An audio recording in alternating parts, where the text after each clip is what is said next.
before I go see Tank, I gotta get shots in my hands.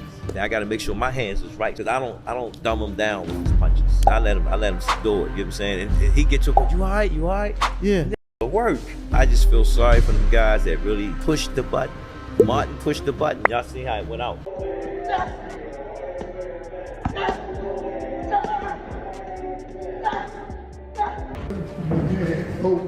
Stop closing up and let it go. Keep turning, step around. Keep turning. Nah, he's strategic. He's setting guys up. He's been boxing since a little kid, just like I've been boxing since a little kid. And you can tell, like, with the experience. Even with his last fight with Frank Martin, you can see Frank Martin was more so an amateur. Like, the experience he got is not on the level of, like... Hey, what's up, everyone? Welcome back to Quick Rundowns, where we break down the biggest stories in the world of boxing. Today, we're diving deep into one of the most talked about matchups of the year, Gervonta Davis versus Lamont Roach. Is this really a fair fight, or are we looking at a mismatch? Let's talk about the latest developments and how it could all play out.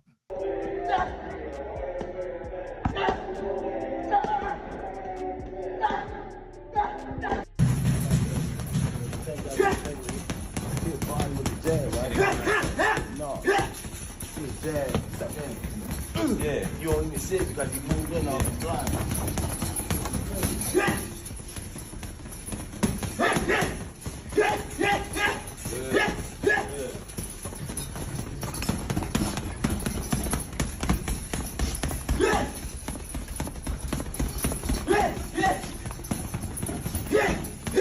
Setting the stage. So first, let's talk about Tank Davis.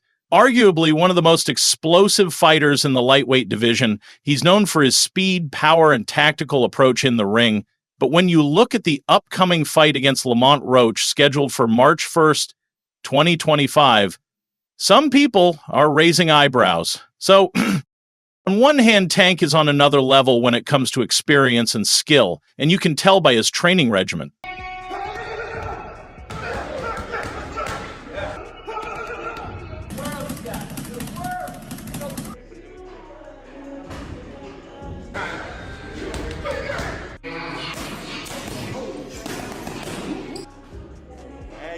There you go. Get that.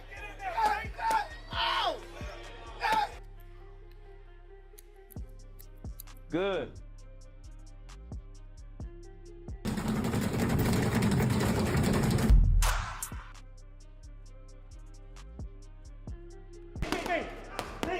Jay.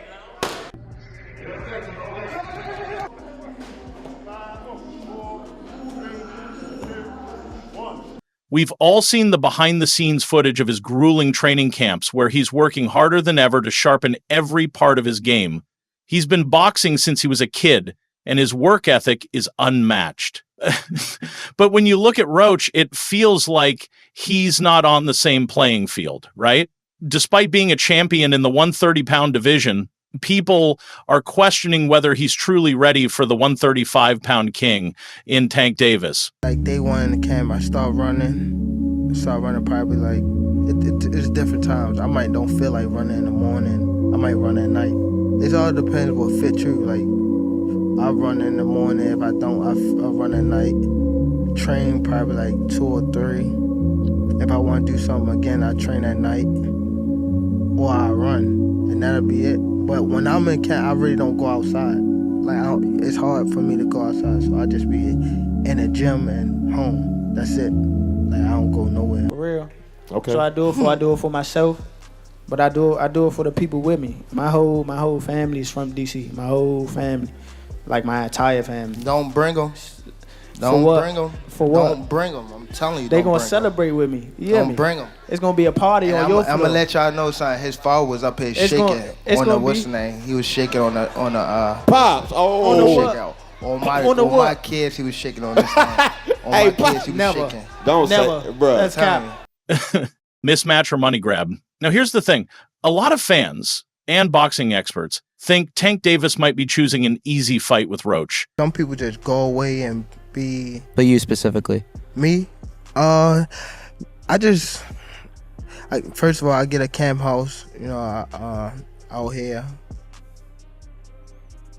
Like day one in the camp, I start running probably like, it's different times. I might don't feel like running in the morning. I might run at night. You know, it all depends what fits you. Like, I run in the morning. If I don't, I'll run at night. Train probably like 2 or 3. If I want to do something again, I train at night. Or I run. And that'll be it. But when I'm in camp, I really don't go outside.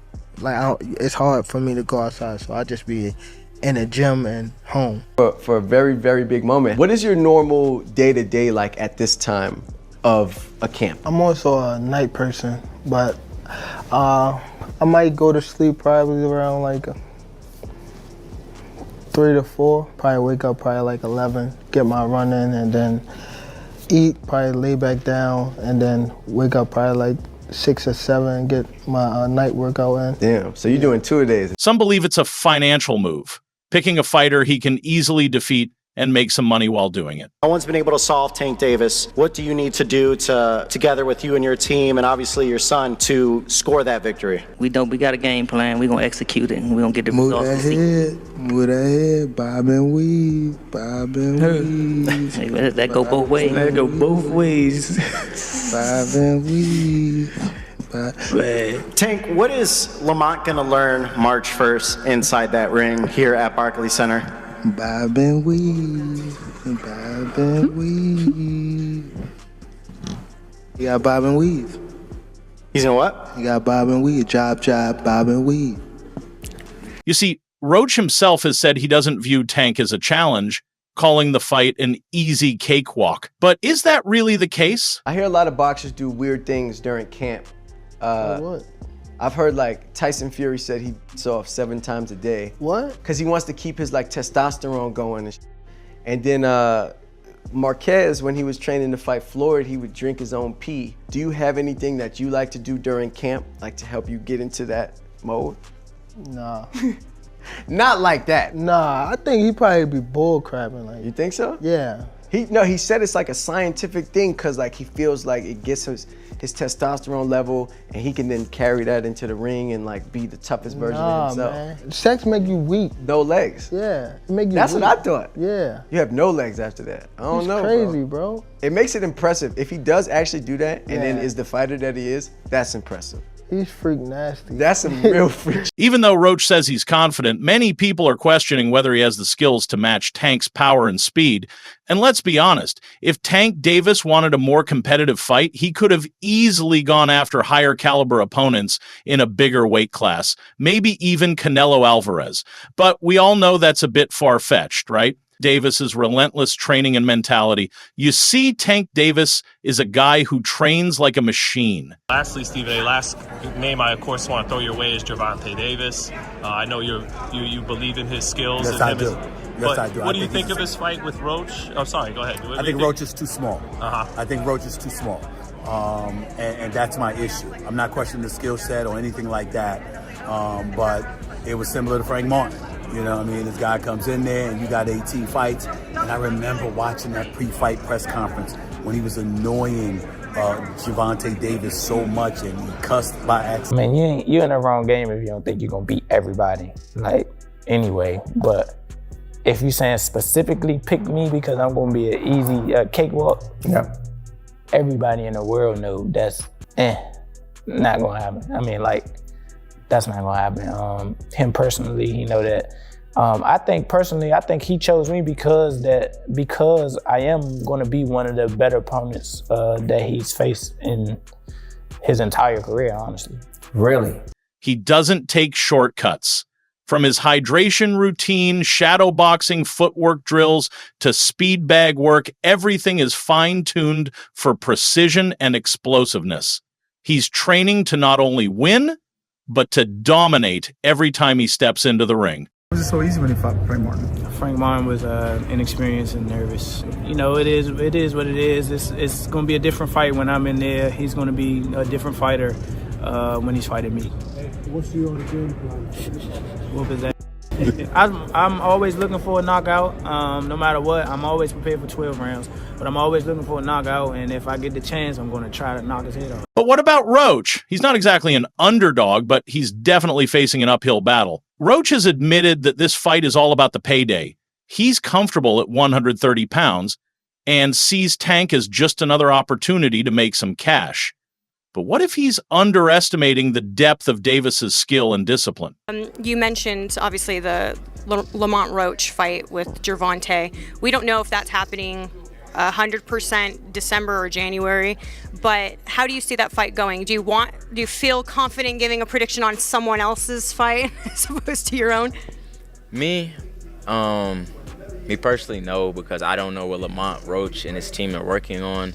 I don't want to, down the man, because who knows? Maybe he might shock the world. It's not on us to decide. I mean, boxing is a one-shot sport.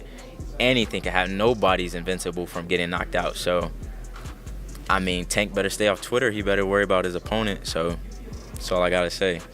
But in my opinion, Tank should win, but you never know. The big question, will Tank Davis win? At the end of the day, we all know Tank is the favorite in this fight. But here's the real question. Can Roach shock the world? No. Is it? Despite all the noise around Tank Davis being the bigger and better fighter, Roach isn't backing down. He's ready to prove the critics wrong and has a lot to say about Tank's decision to fight him. Could we be witnessing an upset? Or will Tank show just why he's one of the most feared boxers today? It's a fascinating storyline, but one thing's for sure, this fight is a must-watch. I think it's where I'm supposed to be at, honestly. I worked my ass off to get right here, so it's about time. Lamont, when Tank says that he's going to retire at the end of next year, do you think he has one foot out the door? Yeah, for sure. I think that was a mistake for him to say that, especially in front of me. So, I'm going to just take advantage of him and show him why he shouldn't have said that or why he shouldn't be contemplating that. When he talks about you not bringing your family, what goes through your mind when you hear him say that? I ain't worried about that. Here's my take on the fight. Everything is true about this situation. One, Gervonta Tank Davis was being ducked leading up to this. Shakur Stevenson ducked him. Lomachenko ducked him openly. El Rayo didn't want to fight this year. He wanted to fight next year. Another thing is, I was hearing that Tank wanted it at 135 and rehydration, all kind of shit. So, but I don't know how true that is, which it wouldn't shock me if that was true. Either way, for whatever reason, El Rayo fell apart. The options were just getting diabolical. All right, I understand that. At the same time, Lamont Roach versus Tank is trash. If Devin Haney announced he was fighting Lamont Roach coming up from 130 next at 135, I'll say that is trash. Let me tell you this. To me, Gervonta is far better than Devin Haney. So it's trash, bruh. It's trash. Obviously, Tank isn't the biggest 135-pounder. Everybody fights is damn near bigger than him. I think the only person that was smaller than him was Pitbull. You know what I'm saying? Like, and that's just in height and stature. He was, technically bigger than Tank too. But Tank is comfortable at 135, so I don't blame him for fighting that way. But he's not a big 35. I don't see why people like, oh, you brought up a smaller guy, woo-de-woo, blah, blah, blah. I mean, like, to me personally, I'm not stunned that. You know what I'm saying? They're going to keep saying that. They're going to keep saying that. You know what I'm saying? I fight at 130 because that's what I campaigned at. That's why I started my career. That's where I campaigned. That's why I worked my way up to a world title. And that's what I was going to do. My plan was always to move up to 35 and win another title. So it just happened a little, a little earlier than normal. Yeah. But, I mean, you fought at 35 before.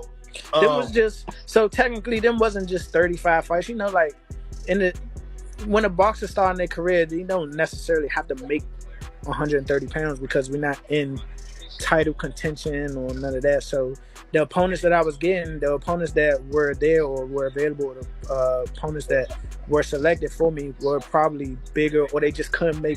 All right, guys, now we want to hear from you. Is Tank Davis versus Lamont Roach a legit fight, or are we just getting a mismatch for the money? Do you think Tank is being strategic, or is this more about the paycheck? Drop your thoughts in the comments below. And don't forget to like, subscribe, and share. For more quick rundowns, we've got you covered with all the latest updates in the boxing world. Hit that bell icon so you never miss a breakdown.